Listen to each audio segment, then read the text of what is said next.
बिस्मिल्लाहिर्रहमानिर्रहीम। दोस्तों अस्सलाम वालेकुम। आपसे उम्मीद करती हूँ आप खैरियत से होंगे। और ये वीडियो निजात travel and tourism company Italy की जानिब से की जा रही है। अगर वीडियो पसंद आए और इन्फॉर्मेटिव लगे तो आप हमारे चैनल को लाइक एंड सब्सक्राइब ज़रूर कीजिएगा और इसके साथ बने हुए बेल आइकन को ज़रूर दबाइएगा। और दोस्तों, हाँ जी, आपने ये वीडियो अपने फ्रेंड्स एंड फैमिली सर्कल में शेयर करना भी नहीं भूलनी। जी दोस्तों, आज मैं आपको बताऊं कि मैं किस टॉपिक को कवर कर रही हूँ। आज हम बात करेंगे आज़रबाईजान के वीज़े के बारे में, क्योंकि बहुत से दोस्त हमें बार बार सवालात कर रहे हैं कि आज़रबाईजान में के वीज़े कब ओपन होंगे। और बहुत ज़्यादा सवालात किए गए हैं कि ओपन होंगे तो किस किस्म के वीज़े होंगे, जो और किस किस्म का वीज़ा ओपन हुआ है। जी दोस्तों, आज़रबाईजान का वीज़ा ओपन हो चुका हुआ है, लेकिन आज़रबाईजान का वो ई वीज़ा ओपन हुआ है। आज मैं तमाम इंशाल्लाह ताला इस वीडियो में तमाम दोस्तों के सवालात के जवाब दूंगी और बताऊंगी कि वीज़ा किस किस्म का है, इसके लिए क्या शराइत हैं, क्या फ़वाइद और ज़वाबित हैं। जी दोस्तों, अब मैं आपके साथ आज़रबाईजान के वीज़े की बात करती हूँ। ये आज़रबाईजान का जो ई वीज़ा है वो ओपन हो गया हुआ है, लेकिन आज़रबाईजान के इस ई वीज़े को हासिल करने के लिए बहुत बड़ी शर्त भी साथ में लगाई गई है, यानी कि कंडीशन भी एक लगाई गई है। वो ये कि बाकू के स्टेडियम में होने वाले 2 मैचेस की टिकट आपके पास होना लाजमी है, फिर इसके बाद आपको ई वीज़ा इशू कर दिया जाएगा।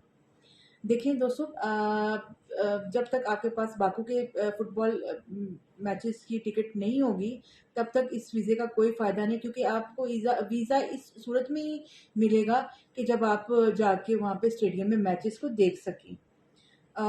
देखिए, अब मैं बहुत इम्पोर्टेंट पॉइंट पे आ रही हूँ।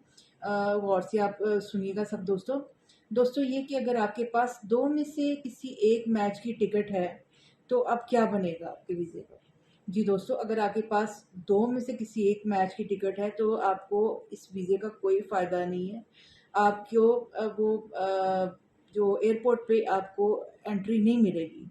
2 में से किसी एक का भी मैच का आपके पास टिकट होगी, तो आपको एयरपोर्ट पे एंट्री नहीं मिलेगी। शर्त यही है कि 2 मैचेस की लाज़मी टिकट आपके पास होनी चाहिए।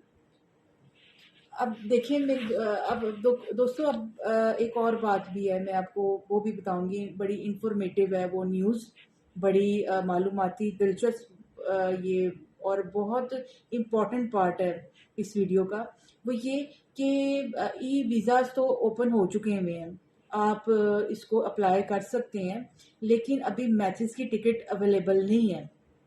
ठीक है, आप मेरा पॉइंट समझे कि ई वीज़ाज तो ओपन हो चुकी है, लेकिन मैचेस की टिकट अवेलेबल नहीं है। तो इस सूरत में क्या होगा? इस सूरत में ये होगा कि आपको वीज़ा तो मिल जाएगा, लेकिन आपको आज़रबाईजान में एंट्री नहीं मिलेगी, क्योंकि आपके पास टिकट्स नहीं है। वीज़ा ओपन हो चुका है, टिकट्स अभी अवेलेबल नहीं है, तो आपको एंट्री नहीं दी जाएगा। तो इस बात का ख़ास ख्याल रखें कि आप पहले टिकट्स आपके पास हों, फिर आप वीज़ा अप्लाई करें। अगर आप इनकी वेबसाइट को विजिट करें, तो उसके ऊपर एक छोटी सी हेडलाइन चलती है, रेड लाइन। उस पे ये सारी इंफॉर्मेशन शेयर की गई है कि जो 2 फुटबॉल मैचेस बाकू के स्टेडियम में हो रहे हैं, उसकी टिकट होगी तो आपको ई वीज़े के साथ आपको एंट्री भी मिलेगी। ठीक है, और अगर आपके पास टिकट मौजूद नहीं है, तो ई वीज़ा अगर लग भी गया तो आपको एंट्री नहीं मिलेगी। तो दोस्तों, बड़े एहतियात से, बड़ी सोच समझ से, बड़ी इत्मीनान और समझदारी से आप अप्लाई करिएगा कि आपके फीस में की यानी कि पेमेंट में अदा किए गए $27 आपके ज़ाया ना हो जाए। यानी कि आपके $27 आपकी $27 की रकम आपकी ज़ाया ना हो जाए। तो यानी कि आपकी ये रकम भी ज़ाया होगी, आपका वीज़ा भी ज़ाया होगा और आपके पैसे ज़ाया हो जाएंगे।